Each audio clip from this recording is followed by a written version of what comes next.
Pretpostavljam da ste za danas pročitali Hamleta. Jesmo li pročitale? Naravno da jesmo.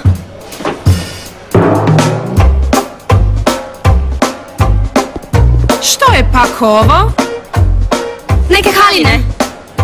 Ne, to je manjak poštovanja. Dolazite na moj sat dizajnirati haljine. Gospođice, ovo vam nije sat domaćinstva, nego književnosti. Zaradile ste posjet ravnatelju. Ne. Profesorice, nemojte nam to raditi, molim vas, profesorice, nemojte nam to raditi. Ne, ali Ne, molim vas. nismo napravili ništa loše, samo smo donijeli ove haljine za Open. Koji je Open? Molim? Vi ne znate što je Open? Da li se vi to meni rugate? Ne, Open u Jam and Rolleru, tamo pjevamo, plešemo, to je naše mjesto. Ja također pjevam i plešem, ali sve to ćete sada ispričati ravnatelju. Ali profesorice! Moja haljina, ne! Ne, isperi vodom, ostaće mrlja. Otkud mi voda? Pa što to radite?